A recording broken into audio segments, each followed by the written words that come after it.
एक समय की बात है। एक घने और हरे भरे जंगल में दो नटखट दोस्त रहते थे। विशालकाय गोरिल्ला गोलू और फुर्तीला बबून बबलू। दोनों की दोस्ती पूरे जंगल में मशहूर थी। वे साथ खेलते, उछल कूद करते और हमेशा कुछ न कुछ शरारत करते रहते थे।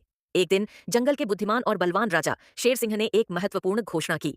उन्होंने जंगल के सभी बच्चों को एक बड़ी सभा के लिए बुलाया। जब सभी जानवर इकट्ठे हुए तो शेर सिंह ने गरजदार आवाज में कहा, मेरे प्यारे जंगल वासियों, शिक्षा ही भविष्य है। इसलिए मैंने फैसला किया है कि आज से जंगल के सभी बच्चे जंगल स्कूल जाएंगे। गोलू और बबलू ने यह सुना तो पहले तो उनके माथे पर बल पड़ गए। स्कूल, ये क्या मुसीबत है? बबलू ने फुसफुसाते हुए गोलू से कहा। गोलू ने भी अपना सिर खुजाया, लेकिन फिर शेर सिंह ने एक ऐसी बात कही जिसने दोनों के कान खड़े कर दिए।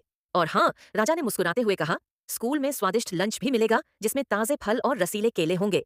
यह सुनते ही गोलू और बबलू की आंखों में चमक आ गई। लंच का नाम सुनते ही उनका बोरियत गायब हो गई और वे स्कूल जाने के लिए उत्साहित हो उठे।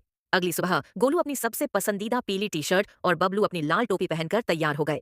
गोलू ने अपने बड़े से बैग में ढेर सारे केले भरे और बबलू ने भी अपने छोटे बैग में कुछ हरे पत्ते रखे, यह सोचकर कि शायद ये भी काम आ जाए। दोनों खुशी खुशी जंगल के रास्ते पर चल पड़े, जहां जंगल स्कूल का बोर्ड एक बड़े पेड़ पर लगा हुआ था। कक्षा में प्रवेश करते ही उन्होंने देखा कि अन्य जानवर बच्चे पहले से ही बैठे थे। उनकी टीचर, एक बुद्धिमान उल्लू मैडम, मुस्कुराते हुए उनका स्वागत कर रही थीं। उल्लू मैडम ने पढ़ाना शुरू किया, ब्लैक बोर्ड पर अक्षरों और संख्याओं को लिखते हुए। गोलू और बबलू ने शुरुआत में तो ध्यान दिया, लेकिन जल्द ही उनकी शरारत जाग उठी। गोलू ने चुपके से अपने बैग से एक केला निकाला और उसे खाने लगा। बबलू कहाँ पीछे रहने वाला था। उसने अपने बैग से कुछ पत्ते निकालकर हवा में उछाल दिए, जिससे कक्षा में हल्की फुल्की हंसी गूंज उठी। उल्लू मैडम ने यह देखा तो उन्हें थोड़ा गुस्सा आया, लेकिन उन्होंने प्यार से उन्हें समझाया कि स्कूल में ध्यान से पढ़ना चाहिए। तभी उन्होंने घोषणा की, बच्चों, अब लंच ब्रेक है। लंच का नाम सुनते ही गोलू और बबलू की आंखें फिर से चमक उठी। वे खुशी खुशी अपने दोस्तों के साथ स्वादिष्ट फल और सब्जियां खाने लगे।